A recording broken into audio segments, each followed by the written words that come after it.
High বন্ধুরা, welcome to new blog. I hope সবাই ভালো আছো। তো বন্ধুরা দেখো, ডালটা মাত্র সোমবার দিয়েছি, দিয়ে দুটো কাঁচা লঙ্কা চিড়ে দিয়ে দিলাম, তারপর লবণ তো দিয়েছি, হলুদও দিয়ে দিলাম। তো নাড়াচাড়া দিয়ে কিছুক্ষণ ফুটিয়ে নেব ডালটা। তো আজ রান্নাবান্না কি করছি চলো দেখতে থাকো। রোজকারের রান্নাবান্নাগুলি তোমাদের সাথে শেয়ার করি, আজও করতে চলে আসলাম। এই যে ভাত বসিয়ে দিয়েছি, চালটা দিলাম, নাড়াচাড়া দিয়ে নিলাম। ভাতটা হবে একদিকে আর ডালটা তো হচ্ছে একদিকে, তো দুপাশেই বসিয়ে দিলাম ডালে ভাতে।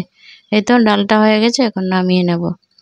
ডালটা নামিয়ে তারপর কারকল ভাজিগুলি বসিয়ে দিলাম, লবণ হলুদ মিশিয়ে নিয়েছি। এখন ঢাকা দিয়ে দেব।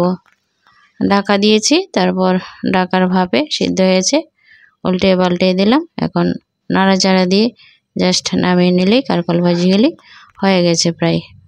আর বেশি নাড়াচাড়া করব না, এখন নামিয়ে নেব। তো কারকল ভাজিগুলি হয়ে গেছে, তারপর আজ পনির রান্না করব। এই তো পনিরগুলি ভেজে নিচ্ছি হালকা লবণ হলুদ দিয়ে। পটল আলু দিয়ে পনিরের নিরামিষ একটা তরকারি হবে। তো আজ সিম্পলি রান্নাবান্নাই বন্ধুরা। দেখো, পটলের চেয়ে আলু আজ অনেকটা বেশি, পটল কম ছিল। আলু পটল পনির সব কিছু ভেজেছি। এখন সোমবারে মশলার সাথে দিয়ে একটু কষিয়ে তারপর এখন এই যে ঝোল দিয়ে দিলাম, তারপর লবণ দিয়ে দিচ্ছি। লবণ দিয়ে নাড়াচাড়া দিয়ে ঝোলটাকে কিছুক্ষণ ফুটিয়ে নেব। আর সিম্পলি রান্নাবান্না বন্ধুরা। তো থ্যাংক ইউ বন্ধুরা, আমার সিম্পলি রান্নাবান্নাগুলি তোমরা পছন্দ করো, দেখো, সাপোর্ট করো। Thank you so much everyone. তো আমি রোজকার যা খাই যা রান্না করি সেগুলোই তোমাদের সাথে শেয়ার করি। এই তো বন্ধুরা, পনিরের তরকারিটা অনেকটাই হয়ে এসেছে, নাড়াচাড়া দিয়ে দেখে নিচ্ছি। এই যে পটলগুলি সিদ্ধ হয়ে গেছে, আর বেশিক্ষণ ফোটাতে হবে না।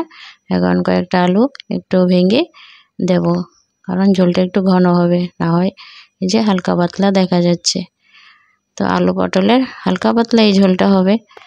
তো দেখো, পনিরের তরকারিটা হয়ে গেছে, এখন নাড়াচাড়া দিয়ে নামিয়ে নেব। তো বলছিলাম বন্ধুরা, যারা ইউটিউব থেকে দেখছো, যদি সাবস্ক্রাইব না করে থাকো অবশ্যই আমার চ্যানেলটাকে সাবস্ক্রাইব করে রাখবে, আর পাশে থাকা বেল আইকনটি প্রেস করে রাখবে, তাহলে নিত্য নতুন ভিডিও দেখতে পাবে। এই তো বন্ধুরা, পনিরের তরকারিটা হয়ে গেছে, একদম হালকা পাতলা ঝোলটা হয়েছে।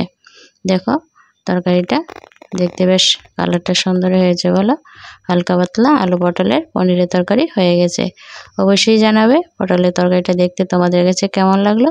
ভালো খারাপ যাই হয় একটা কমেন্ট দেবে বন্ধুরা। এই তো পনিরের তরকারি, কারকল ভাজি আর মুগ ডাল করেছি, রান্নাবান্না কমপ্লিট। আজকে দুপুরে পনিরের তরকারি, কারকল ভাজি, ডাল এই দিয়েই খাওয়া দাওয়া হবে। দূর দূরান্তের প্রান্ত থেকে আমার বন্ধুরা যারা আজকের ভিডিওটা দেখে আমাকে সাপোর্ট করেছো, থ্যাংক ইউ সো মাচ বন্ধুরা। এভাবে সবাই পাশে থেকো, একটুখানি সাপোর্ট করো। তোমাদের সাপোর্ট ভালোবাসাই তো চাই, আর কিছু চাই না বন্ধুরা। তো চলো আজকের মতন বিদায় নেব, এখানে ভিডিওটা এন্ড করে দিচ্ছি। সবাই ভালো থেকো, টাটা, থ্যাংক ইউ।